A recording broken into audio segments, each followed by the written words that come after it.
Mr. President, the families of our dear hostages languishing in the dungeons of Gaza, ladies and gentlemen, last year I stood at this podium and I showed this map. It shows the curse of Iran's terror axis. This axis threatened the peace of the entire world. It threatened the stability of our region and the very existence of my country, Israel. Iran was rapidly developing a massive nuclear weapons program and a massive ballistic missile program. These were meant not only to destroy Israel, they were meant also to threaten the United States and blackmail nations everywhere. From Gaza, Yahya Sinwar dispatched waves of Hamas terrorists. They stormed into Israel on October 7th and committed acts of unspeakable savagery. From Lebanon, Hassan Nasrallah had launched thousands of missiles and rockets at our cities, terrorizing our citizens. In Syria, the murderous dictator Assad hosted Iran's forces, tightening a noose of death around our throats. In Yemen, the Houthis launched ballistic missiles at Israel while choking global trade at the mouth of the Red Sea. So what's happened over the past year? We've hammered the Houthis, including yesterday. We crushed the bulk of Hamas's terror machine. We crippled Hezbollah, taking out most of its leaders and much of its weapons arsenal. You remember those beepers, the pagers? We paged Hezbollah, and believe me, they got the message. And thousands of terrorists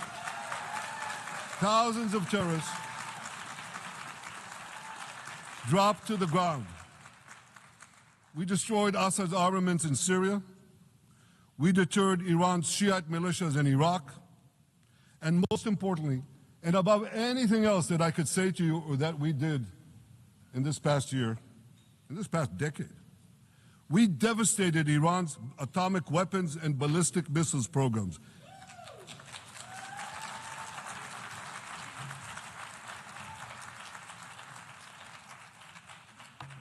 So here's where things stand today.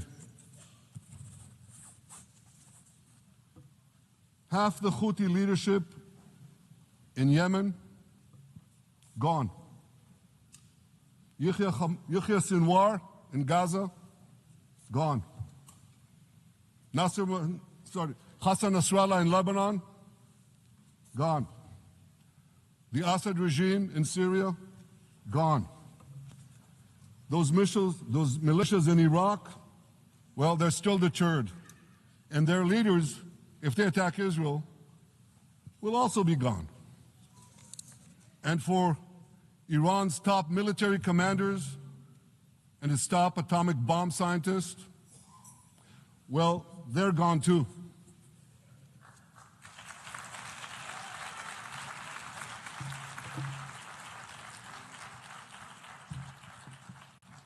Israel's 12-day war with Iran, which I renamed Operation Rising Lion, that's from the Bible. This 12-day war will go down in the annals of military history. Our daring pilots neutralized Iran's missile defenses and took control of the skies over Tehran. And you saw this. Israeli fighter pilots and American B-2 pilots bombed Iran's nuclear enrichment sites. I want to thank President Trump for his bold and decisive action.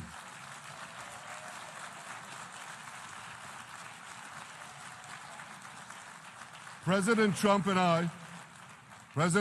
I promised to prevent Iran from developing nuclear weapons, and we delivered on that promise.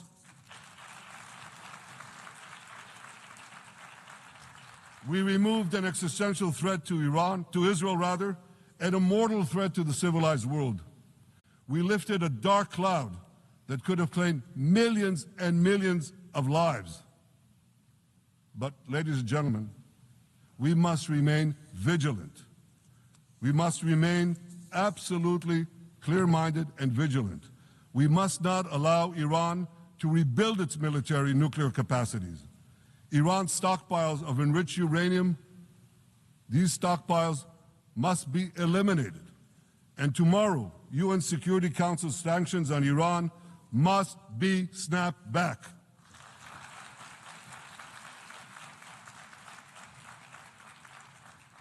Thanks to the resolve of our people, the courage of our soldiers, and the bold decisions we took, Israel rebounded from its darkest day to deliver one of the most stunning military comebacks in history.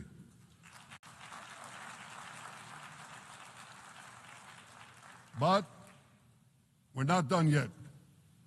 The final elements, the final remnants of Hamas are holed up in Gaza City. They vow to repeat the atrocities of October 7th again and again and again, no matter how diminished their forces. That is why Israel must finish the job. That is why we want to do so as fast as possible.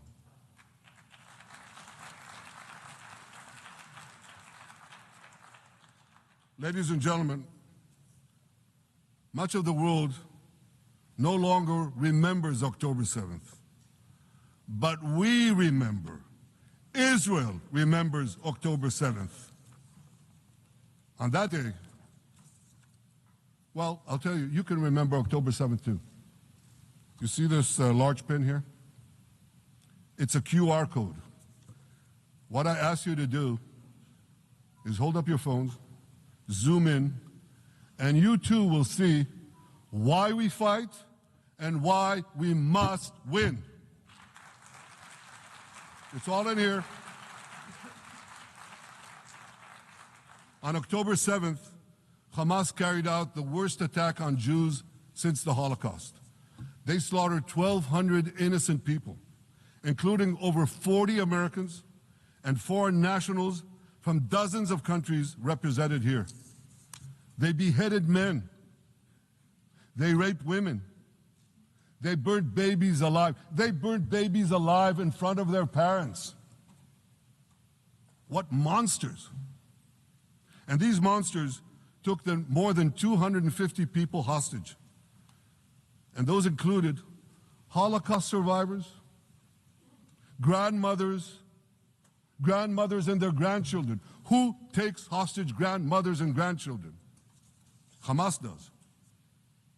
So far, we've brought home 207 of these hostages, but 48 still remain in the dungeons of Gaza.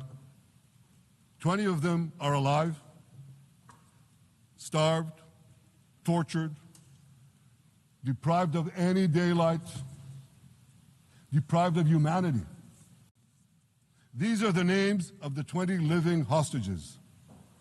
Matan Angrist, Gali and Zerv Berman, brothers, Elkanah Buchbot, Rom Braslavsky, Nimrod Cohen, Ariel and David Cunyo, another pair of brothers, Guy Gilboa Dalal, Eviatar David. You saw the picture of Eviatar David, emaciated, forced to dig his own grave. Maxim Herkin, Eitan Horn, Segev Kalfon, Bar Kuperstein, Omri Meran, Eitan Mor, Yosef Chaim Ochana, Alon Ohel, Avinatam Or, and Matan Tsengarker. Now, ladies and gentlemen, I want to do something I've never done before.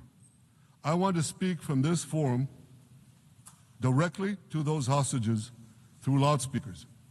I've surrounded Gaza with massive loudspeakers connected to this microphone in the hope that our dear hostages will hear my message. And I'll say it first in Hebrew and then in English.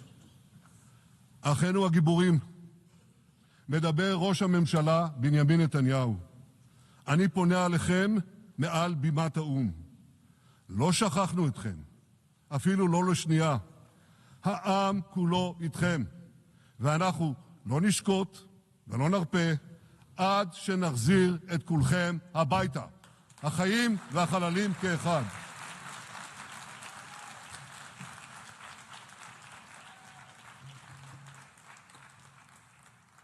Our brave heroes.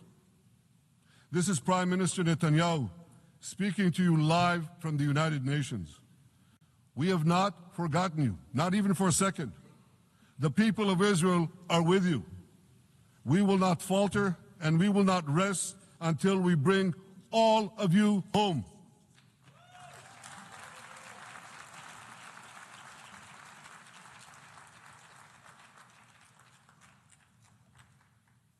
Ladies and gentlemen, thanks to special efforts by Israeli intelligence, my words are now also being carried. They're streamed live to the cell phones of Gazans. So to the remaining Hamas leaders and to the jailers of our hostages, I now say, lay down your arms. Let my people go. Free the hostages, all of them, the whole 48. Free the hostages now.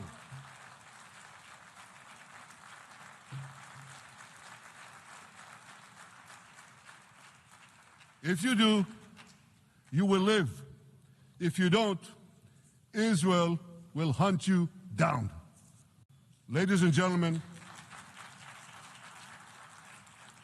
if Hamas agrees to our demands, the war could end right now. Gaza would be demilitarized, Israel would retain overriding security control, and a peaceful civilian authority would be established by Gazans and others committed to peace with Israel. And of course, you understand that the war in Gaza has affected every Israeli. But I'm sure there are people in New York or in London or in Melbourne and elsewhere who are probably thinking, what does all of this have to do with me? And the answer is everything. Because our enemies are your enemies. So let's do something else first at the UN. Let's do a pop quiz. And raise your hand if you know the answer. Here's the first question. Who shouts death to America? Is it A, Iran, B, Hamas, C, Hezbollah, D, the Houthis, or E, all of the above? All of the above. Correct, all of the above. Second question. Who has murdered Americans and Europeans in cold blood? Is it A, Al-Qaeda, B, Hamas, C, Hezbollah, D, Iran, or E, all of the above? All of the above. Correct. Again. So here's the point I wanted to make. Our enemies hate all of us with equal venom. They want to drag the modern world back to the past, to a dark age of violence, fanaticism, and terror. I think many of you are already feeling in your own societies the radical Islamist surge. You know, I'm sure you do, you know deep down that Israel is fighting your fight. So I want to tell you a secret. Behind closed doors, many of the leaders who publicly condemn us privately thank us. They tell me how much they value Israel's superb intelligence services that have prevented time and again terrorist attacks in their capitals, time and again saving countless lives. General George Keegan, former head of U.S. Air Force Intelligence, once said, if the United States had to gather on its own the intelligence that Israel gives us, we would have to establish 5 CIAs. 5 CIAs. This past June, when Israel struck Iran's nuclear facilities, German Chancellor Merz admitted the truth. He said, Israel is doing the dirty work for all of us. President Trump understands better than any other leader that Israel and America face a common threat.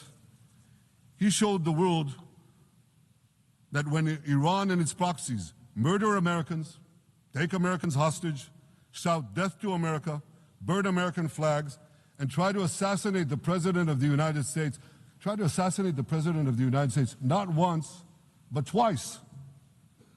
He showed them there is a price to pay for all that.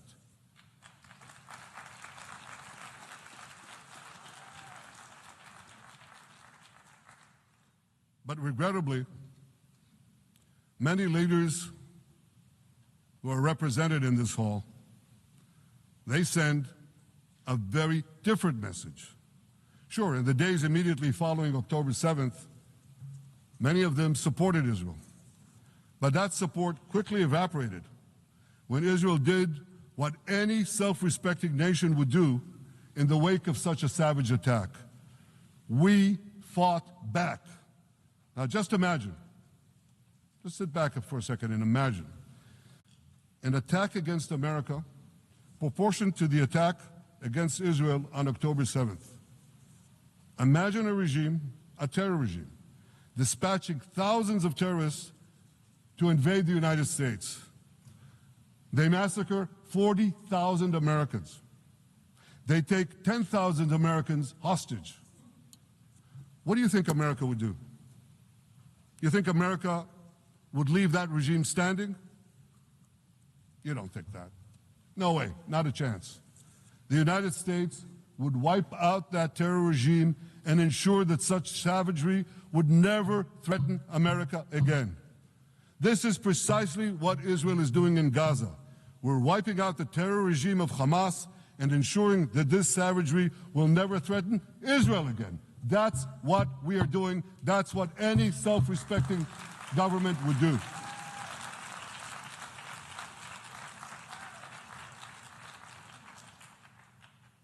Yet, and it's a yet that I'm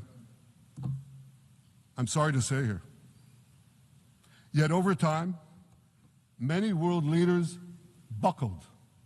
They buckled under the pressure of a biased media, radical Islamist constituencies, and anti-Semitic mobs.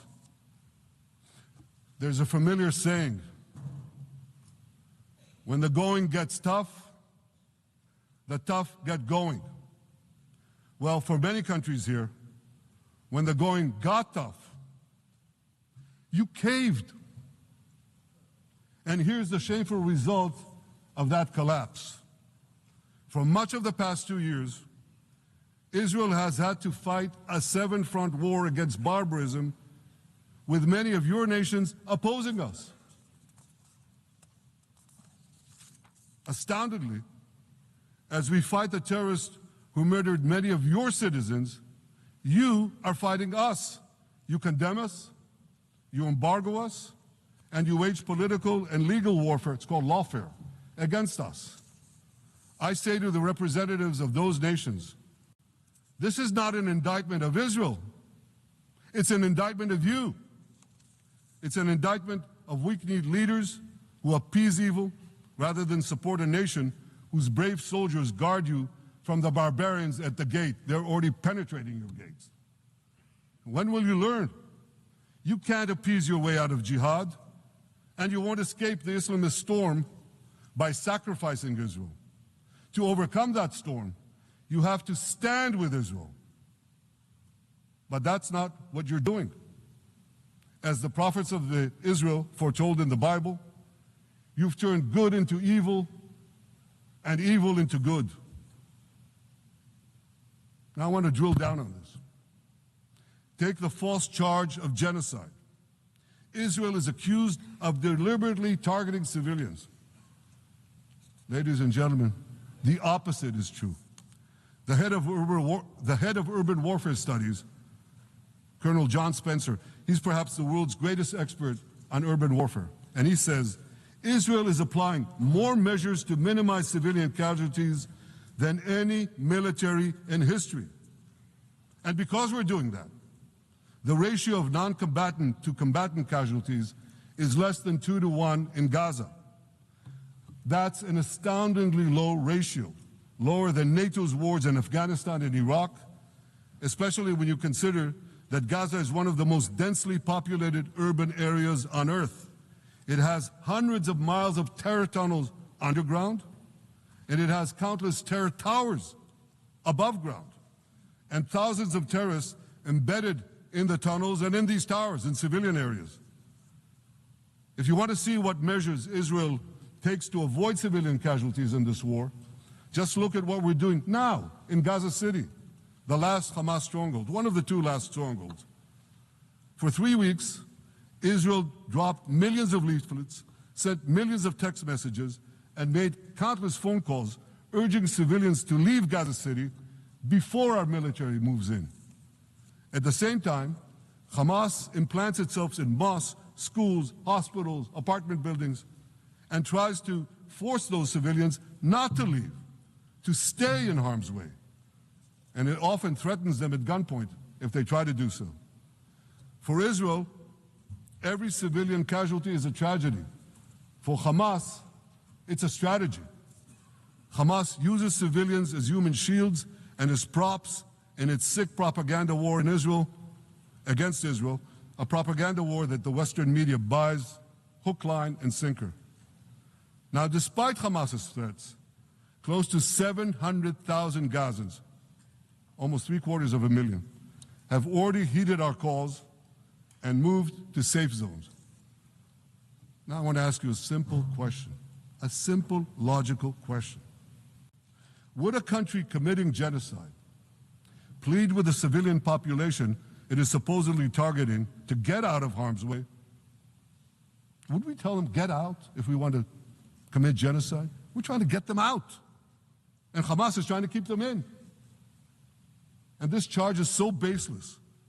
The comparison to genocide, wholesale slaughter of populations. What, did the Nazis ask the Jews to leave, kindly leave, go out? Did others, you want me to name all the genocidal leaders of history? Just go one by one. Did anyone do this? Did they say, get out so we can come in?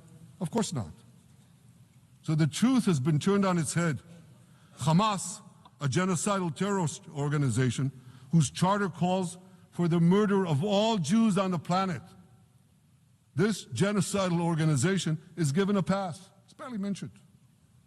While Israel, which does everything it can to get civilians out of harm's way, Israel is put in the dock. What a joke. You want to hear another one?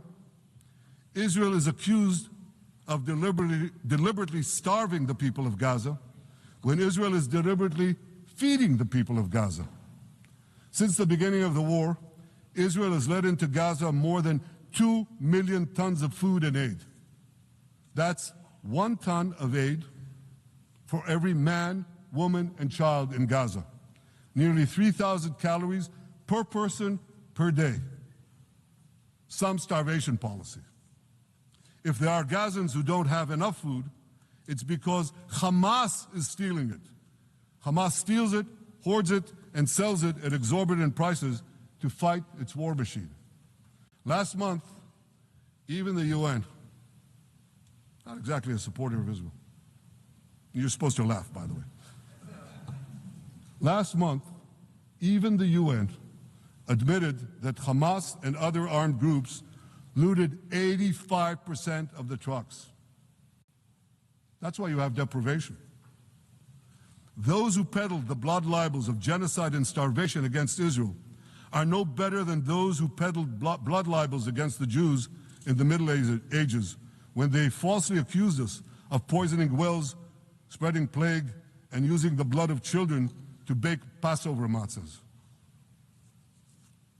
Anti-Semitism dies hard. In fact, it doesn't die at all. It just keeps coming back with its libelous lies, refurbished, regurgitated over and over again. And I want to tell you something else. These anti-Semitic lies, they have consequences. In recent months, Jews have been assaulted in Canada, Austria, or rather Australia, Britain, France, the Netherlands, and elsewhere. Here in America, an elderly Holocaust survivor was burned to death in Colorado. And a beautiful young couple from the Israeli embassy in Washington was brutally gunned down right in front of the Holocaust Museum there.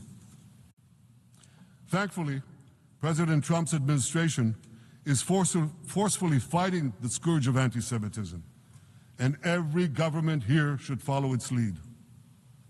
But instead, many do the opposite. They actually reward the worst anti-Semites on earth. This week, the leaders of France, Britain, Australia, Canada, and other countries unconditionally recognized a Palestinian state. They did so after the horrors committed by Hamas on October 7th. Horrors praised on that day by nearly 90% of the Palestinian population. So let me say that again. Nearly 90% of Palestinians supported the attack on October 7th. It's not supported only, they celebrated it. They danced on the rooftops. They threw candies. That's both in Gaza and in Judea, Samaria, the West Bank, as you call it. And it's just the way they celebrated another horror, 9/11. They danced on the rooftops. They cheered. They threw candy. You know what message the leaders who recognize the Palestinian state this week sent to the Palestinians? It's a very clear message. Murdering Jews pays off. Well, I have a message for these leaders. When the most savage terrorists on earth are effusively praising your decision, you didn't do something right. You did something wrong, horribly wrong. Your disgraceful decision will encourage terrorism against Jews and against innocent people everywhere. It will be a mark of shame on all of you. But wait a minute, Mr. Prime Minister, they tell me. Wait a minute. We believe in a two-state solution where the Jewish state of Israel will live side by side in peace with the Palestinian state. There's only one problem with that. The Palestinians, they don't believe in this solution. They never have. They don't want a state next to Israel. They want a Palestinian state instead of Israel. And that's why every time they were offered a Palestinian state, but were required to end the conflict with Israel and recognize the Jewish state, every time, over the decades, they turned it down. And that is why every time they were given territory, they used it to attack us.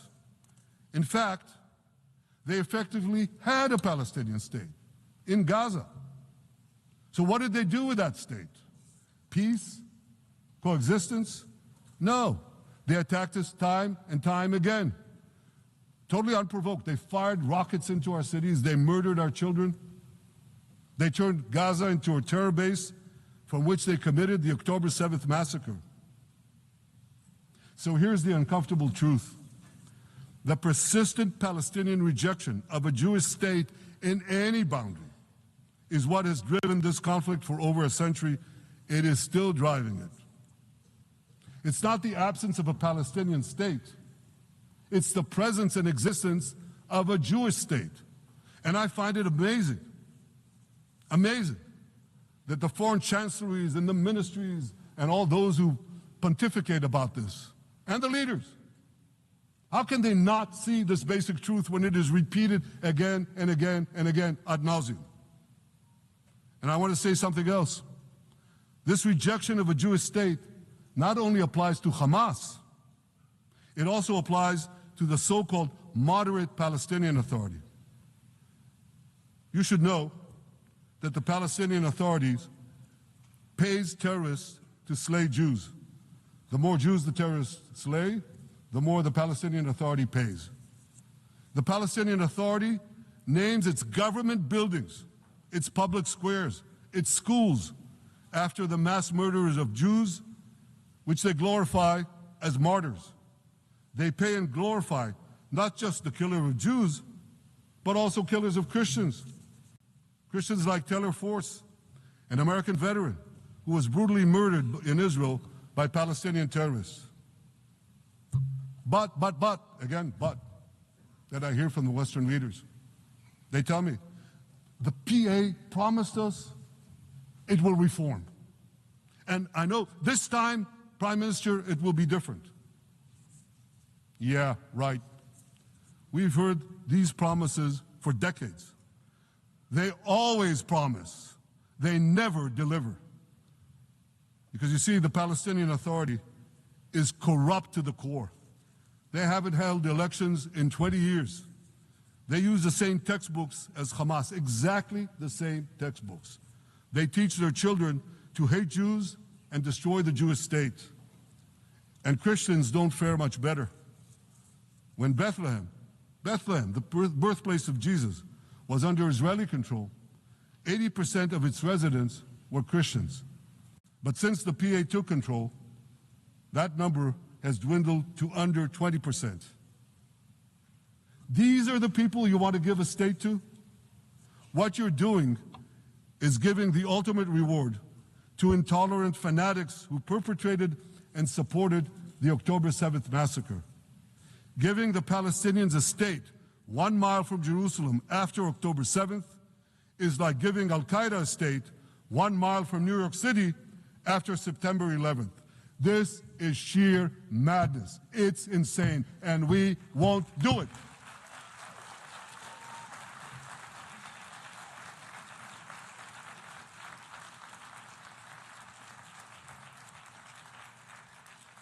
So here's another message to those Western leaders. Israel will not allow you to shove a terror state down our throats. We will not commit national suicide because you don't have the guts to face down a hostile media and anti-Semitic mobs demanding Israel's blood. And I want you to grasp something else, which is also distorted in the media. I say this not only in my name or the name of my government, but on behalf of all the people of Israel. Last year, there was a vote in the Knesset, our parliament, whether or not to oppose the imposition of a Palestinian state. You want to guess what the results were? Out of 120 members of our parliament, 99 voted against and only 9 supported. That's over 90%. It's not a fringe group. It's not the Prime Minister who himself is extreme or he's held hostage by extreme parties to his right. It's over 90% of Israelis. My opposition to a Palestinian state is not simply my policies or my government's policy. It's the policy of the state and people of the state of Israel.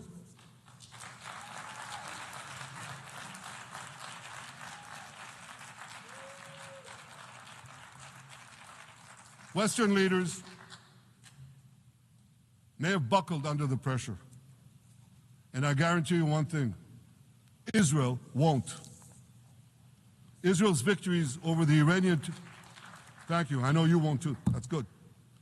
Israel's victories over the Iranian terror axis have opened up possibilities for peace that were unthinkable 2 years ago. Take Syria. For decades, the very idea of peace between Israel and Syria seemed unimaginable. Well, no more. Today, we have begun serious negotiations with the new Syrian government. I believe an agreement can be reached that respects Syria's sovereignty and protects both Israeli security and the security of the minorities in the region, including the Druze minority. From the founding of Israel, Jews and Druze have been brothers in arms. We have fought together, we've bled together, we built our lives together. When I was a young commander in Israel's Special Forces, my own life was saved by the invaluable advice given to me by a great friend, Salim Shufi, a heroic Druze IDF veteran. And that's why I couldn't sit idly by, nor could Israel sit idly by, while the Druze were being slaughtered by jihadists. And I instructed our forces to stop the massacre, which they promptly did. Peace between Israel and Lebanon is possible as well. I call on the Lebanese government to also begin direct negotiations with Israel. I commend it for its declared aim to disarm Hezbollah. But we need more than words. If Lebanon takes genuine and sustained action to disarm Hezbollah, I'm sure we can achieve a sustainable peace. Of course, until that happens, we will take whatever action we need to defend ourselves and to maintain the conditions of the ceasefire which was established in Lebanon. Our goal is not merely to monitor Hezbollah's actions, but to prevent them from violating the ceasefire and attacking us at any time. But I'm sure that if the Lebanese government persists in its goal of disarming Hezbollah, peace will come very speedily and very readily. Victory over Hezbollah has made peace possible with our two Arab neighbors in the north. Victory over Hamas will make peace possible with nations throughout the Arab and Muslim world. Our victory would lead to a dramatic extension and expansion of the historic Abraham Accords, which President Trump brokered between Arab leaders and myself 5 years ago. And I took note, as I'm sure you did too, of the encouraging words spoken here by the President of Indonesia. This is the country with the largest Muslim population of all nations. And it's also a sign of what could come. Forward-looking Arabs and Muslim leaders know that cooperating with Israel will provide them with groundbreaking Israeli technologies, including in medicine and science, in agriculture and water, in defense and AI, and so many other fields. I believe that in the coming years, the Middle East will look dramatically different. Many of those who wage war on Israel today will be gone tomorrow. Brave peacemakers will take their place. And nowhere will this be more true than in Iran. The long-suffering Iranian people will regain their freedom. They will make Iran great again. And our two ancient peoples,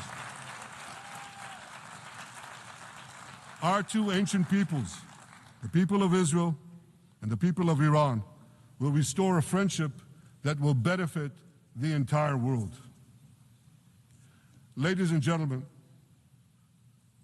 the horrors that happened on one dark day, October 7th, those horrors happened countless times during the centuries of my people's exiles among the nations. Jewish blood was cheap. Jews were killed with impunity. We had to beg others to defend us. The rise of Israel did not mean that the attempts to destroy us would end. It meant that we could fight back against those attempts. And that is exactly what Israel has done since October 7th. Our sons and daughters fought like lions. Our brave soldiers donned their uniforms and rushed into battle. They were armed with the dreams of the 100 generations of Jews who came before them. The dream of living as a free people in the land of Israel, our beloved homeland for more than 3,000 years. The dreams of living in our own independent state. The dream of having an army to defend ourselves. And the dream of being a light unto the nations, a beacon of progress, ingenuity, innovation, for the benefit of all humanity. On October 7th, the enemies of Israel tried to extinguish that light. 2 years later, the resolve of Israel and the strength of Israel burned brighter than ever. With God's help, that strength and that resolve would lead us to a speedy victory and to a brilliant future of prosperity and peace. Thank you very much.